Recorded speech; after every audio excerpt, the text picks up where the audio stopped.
बीर Abdul Hamid academy में आपका पुनः हार्दिक स्वागत एवं अभिनंदन है। बड़ी दिनों के बाद मैं वीडियो बनाने के लिए यहाँ पे उपस्थित हुआ हूँ। इतने लंबे समय के बाद उसके बीच में कुछ थोड़ी सी प्रॉब्लम हो गई थी, इसलिए मैं वीडियो नहीं बना पा रहा था। लेकिन आज मुझे सौभाग्य है कि आज मैं वीडियो बनाने के लिए और आपके यहाँ भेजने के लिए उत्सुक हूँ। आज मैं जो बताऊँगा गायत्री मंत्र के ही बारे में बताऊँगा कि गायत्री मंत्र के यानी कि कौन से वेद से लिया गया है। तो सबसे पहले हम वेदों का जिक्र करेंगे कि वेद कितने होते हैं, वेद का मतलब क्या होता है। तो आइए सबसे पहले हम जानेंगे कि वेद आखिर होता क्या है। देखिए, वेद का मतलब ज्ञान होता है। वेद जो है विद धातु से मिल करके बना हुआ है। वेद का मतलब होता है ज्ञान, यानी कि जिसके अंदर प्रचुर मात्रा में ज्ञान है, यानी ज्ञान होता है, उसी को हम वेद कहते हैं। तो वेदों की संख्या 4 होती है। सबसे पहले नंबर पाता है ऋग्वेद, उसके बाद होता है यजुर्वेद, उसके बाद सामवेद और उसके बाद अथर्ववेद। देखिए, ऋग्वेद, सामवेद और अथर्ववेद ये तीनों पद में लिखा गया है, लेकिन यजुर्वेद जो है पद और गद्य दोनों में लिखा गया है। ऋग्वेद में उसमें मंत्रों का जाप यानी मंत्र या श्लोक लिखा गया है। यजुर्वेद में यज्ञ और कर्म कांडों का जिक्र किया गया है। सामवेद में संगीतों का जिक्र किया गया है। जितने भी संगीत आते हैं सामवेद के ही अंतर्गत आते हैं। और अथर्ववेद है जिसमें जादू, टोना, नजर, छुआछूत इस वेद में आते हैं। तो चारों वेदों का कहीं ना कहीं ब्रह्मा, विष्णु, महेश से इसमें समाहित होते हैं। ब्रह्मा, विष्णु, महेश। तो सबसे पहले हम देखेंगे कि गायत्री मंत्र जो होता है ऋग्वेद में ही आता है। ऋग्वेद में 10 मंडल होते हैं। 10 मंडलों में तीसरे मंडल में गायत्री मंत्र का जिक्र किया गया है।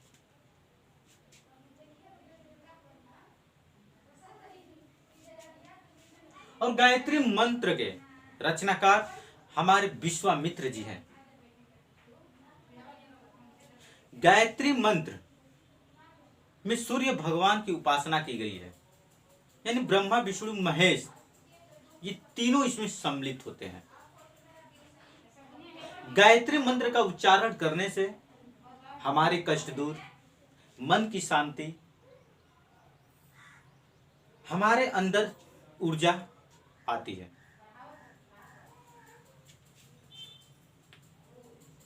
जैसे गायत्री मंत्र को हम देखते हैं, हम गाकर एक बार बताते हैं। ओम भूर्भुवः स्वः तत्सवितुर्वरेण्यं भर्गो देवस्य धीमहि धियो यो न प्रचोदयात्। इसमें प्रत्येक अक्षर का एक अलग अलग महत्व होता है। ऋग्वेद के 10 मंडल में से तीसरे मंडल, 7वां मंडल, 9वां मंडल और 10वें मंडल का बहुत ही महत्वपूर्ण योगदान है। यह सब परीक्षाओं में आते हैं। हम बात करते हैं 7वें मंडल की। 7वें मंडल में क्या होता है कि एक तरफ 10 राजा होते हैं और एक तरफ सुदास जी होते हैं। 10 राजाओं और सुदास में एक बार युद्ध हो जाता है। अब सोचिए कि 10 राजा होते हैं और एक अकेला व्यक्ति सुदास होता है। 10 राजाओं को हरा करके सुदास अकेले जीत जाता है। फिर बात करते हैं 9वें मंडल की। तो 9वें मंडल में वनस्पति की 10वें मंडल की हम बात कर रहे थे। 10वें मंडल में पुरुष सूक्त, पुरुष सूक्त को हम 4 वर्णों में विभाजित करते हैं। तो सबसे पहले आते हैं ब्राह्मण। ब्राह्मण का मतलब होता है कि ज्ञानी। उसके बाद क्षत्रिय, उसके बाद वैश्य और उसके बाद शूद्र।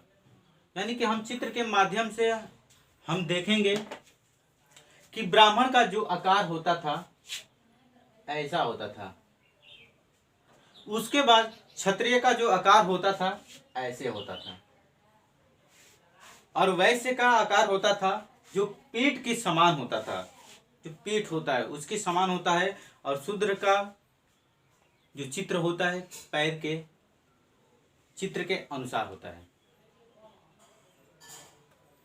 तो यही यानी जो लोग जैसा काम करते थे उसके हिसाब से उनको 4 वर्णों में विभाजित कर दिया गया। यानी ब्राह्मण होते थे तो ज्ञानी होते थे, उनको अलग बांट दिया गया। क्षत्रियों का काम अलग होता था तो उनको भी अलग बना दिया गया था। तो हम इसके बाद यानी 4 वर्णों को खत्म करके अब आते हैं, हम पुराणों की बात करते हैं। तो पुराण कितने होते हैं? तो पुराण 18 होते हैं, जिसमें सबसे प्राचीन पुराण होता है मत्स्य पुराण। देखिए उसके बाद हम कहते हैं महाकाव्य। महाकाव्यों की संख्या कितनी है? तो महाकाव्यों की संख्या 2 होती है। पहली है रामायण और दूसरी है महाभारत। रामायण में 24,000 श्लोक जिसको वाल्मीकि जी ने लिखा था, और महाभारत में 1,00,000 श्लोक थे जिसको वेद व्यास जी ने लिखा था। महाभारत का एक और नाम है जिसको हम जय संहिता के नाम से भी जानते हैं।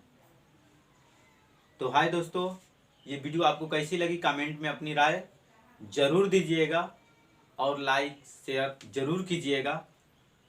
मैं आपका तहे दिल से स्वागत करता हूँ।